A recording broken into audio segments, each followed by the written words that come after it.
Welcome back to the McKinley 200 from McKinley Speedway in McKinley, Pennsylvania, presented by NaturalCruise.com. Derek Annis has joined us.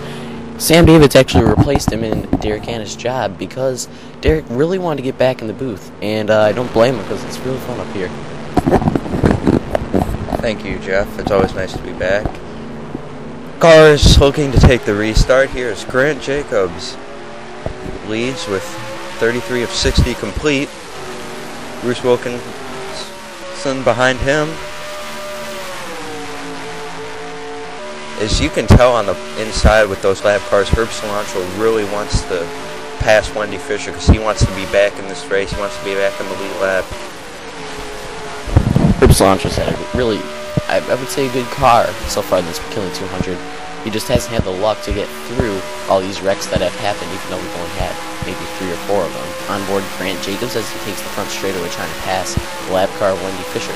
Lap cars are really going to play a role in this race, as we saw last year in the finish to the McKinley 200. You know, Jeff, I've noticed more and more here that the more you run on the inside of this track, it's also the faster your tires wear, but it's also the more positions you seem to gain.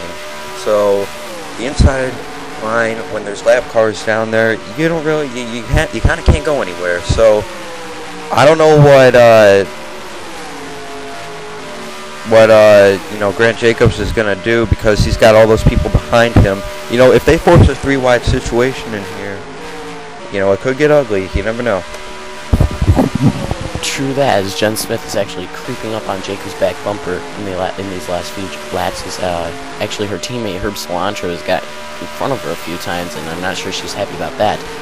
However, now look, Tyler Diefers gets in her way, and Grant Jacobs tries to work on the lap car of Jalen Scranton, who looks to be a lot faster than Jalen Scranton, as he's right on his back bumper, as we saw in the beginning of this one when Justin Pisani was on Jalen Scranton's back bumper.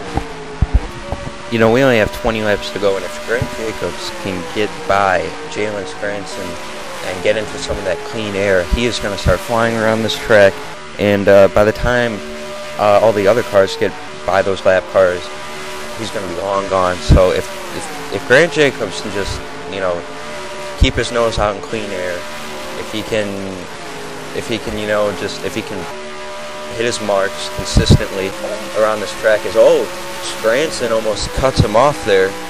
That could have been bad on board Jalen Scranton. You see Jacobs all over that back bumper of the number 26 GoDaddy.com Chevrolet. Now he looks to the inside now on board Grant Jacobs as we look to the right side of his car as we watch that number 26 go by him. That's great sponsor, great for the cameras, or great for the sponsors being on camera. But anyway, let's get back to the racing. Smooth pass right there by Grant Jacobs as he smoothly gets around the 26, and now it looks like Scranton wants his lead, or the lap back, and well, Grant Jacobs is going to hold him off as he continues to hit his marks with these lap times. And I think he might pull away with this thing now, like you said, Derek, because he's out in fresh air, and I believe he has the strongest car on the racetrack now. And Jen Smith has some back damage that might cost her a little bit. Lap 45, 60 complete. So laps start to wind down here at McKinley. You're going to see some guys make some, they're going to start to make some desperate moves, and that's when you get cautions. And like we say, cautions breed cautions. So, you know, whatever happens out there, guys. And, you know, we've seen plenty of races here at McKinley, not just in the AARO, but in other series as well. And it can get pretty ugly out there. Looking at Jen Smith right now, trying to work on Tyler Diefer, a lap car. Both with back damage to their cars. Samuel Emma has been in so many wrecks today, and somehow he's still up there. Jalen Scranton actually looks like he's going to try to get around 40 Grant Jacobs, and it doesn't look like that happens as they catch up on Josh Mertz, a lap car, on lap number, I believe that's 48 of 50. They get around him, or 60, excuse me. They get around him. Mertz will fall back to third. This could be trouble back there as they're catching up on Josh Mertz. Well, there's we're looking at Lorenzo Rossini now. Here we go. We got major trouble. Who's that upside down? Oh my god, I can't even tell. I saw cilantro go around, and then it just went. Oh my god, I saw someone flip. Let's take a replay here. Oh my god, that was Mertz. Mertz got spun. Someone went upside down and hard into that outside wall. I don't know who that was.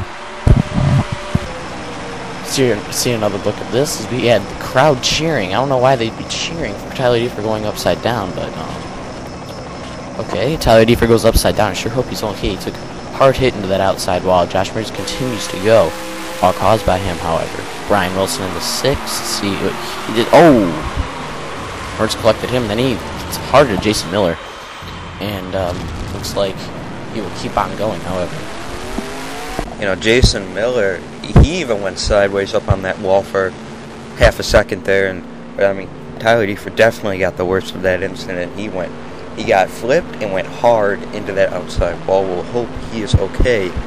Grant Jacobs continues to lead Jalen Scranton, still a lap down, though. Thus, we are under 10 laps to go. As the pace car peels off, we are under single file restarts. With 6 laps to go here at McKinley, who's going to win it? We don't know. Grant Jacobs comes down to take the restart. The fans standing on their feet. The last restart of the race, regardless of what happens after that. If we have a caution, it's over. So Jen Smith needs to pass Jacobs as fast as she possibly can if she wants to win this race. And then we have Lorenzo Rossini and Jorge Hernandez, I believe, who are also probably hungry for this McKinley 200. But look at... Oh no, here comes Jalen Scranton. This could mess it up for Grant Jacobs. We don't know. Here comes Jen Smith wanting to peek in there.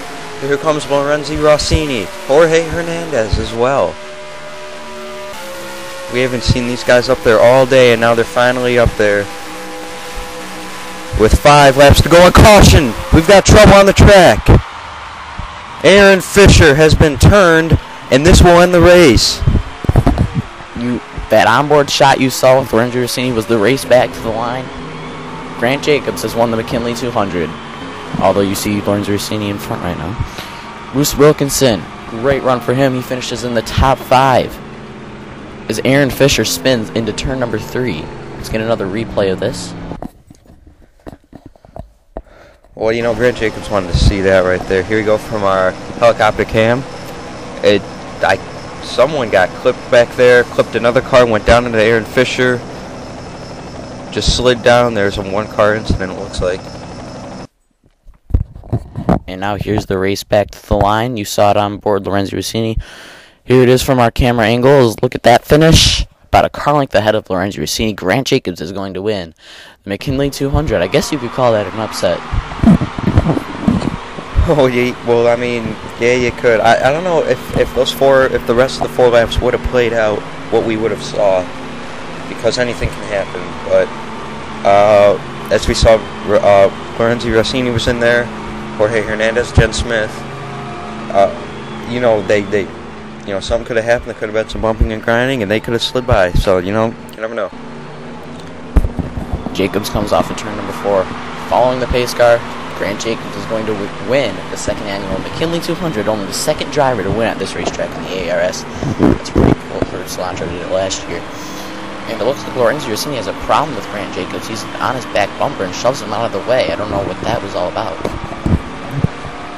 You know, these ARS drivers always get mad. But, you know, Grant Jacobs, he had a really good run. And there goes Herb Cilantro spinning. I do not know what that was about. But here are the results from the McKinley 200. Grant Jacobs finishes first, Lorenzo Rossini, Jorge Hernandez, Jen Smith, Bruce Wilkinson, CJ Long, Matt Conti, Cody Lochner, Samuel Emma, and Jacob Williams rounds out the top 10. Great run for Bruce Wilkinson. A one-off. He's the highest finishing one-off. Finishes 5th, and he just got sponsor decals on the car before the qualifying for the race even started.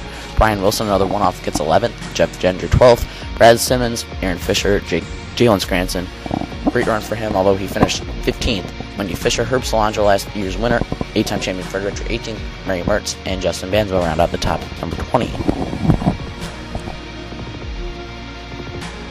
Jason Miller finishes 21st, and we have Josh Mertz, Tyler DeFur, Jack Jefferson, Chris Kennedy, Cianci O'Brien, Greg Sauer, Luis Telez, Justin Pisani, and Nick Gazzoro finishing 30th. JN Motorsports cars finishing 29 and 30th. Jonathan Ringer finishes a poor 31st, Brandon Ware's 32nd, Joanne Eichold's 33rd, Jerry Richardson 34th. Most of the cars were involved in the first accident. Michael Carter 35th, Ted Hendricks 36th, RJ Bansma 37th, Daniel Mix 38th, Tiff Maltsager 39th, Landon Rhodey 40th, Ross Lowry 41st, and Ryan Anderson, that 70 car, finishes last once again. Here are your points at the forum. Herb Cilantro still in the lead. Jalen Scranton, Christopher Kennedy, Aaron Fisher, Samuel Emma, Luis Telez, Justin Pisani moves back 2 spots into 7th. Cody Lochner, Jerry Richardson, and Wendy Fisher rounds out the top 10. We'll see you next time at Sarnia.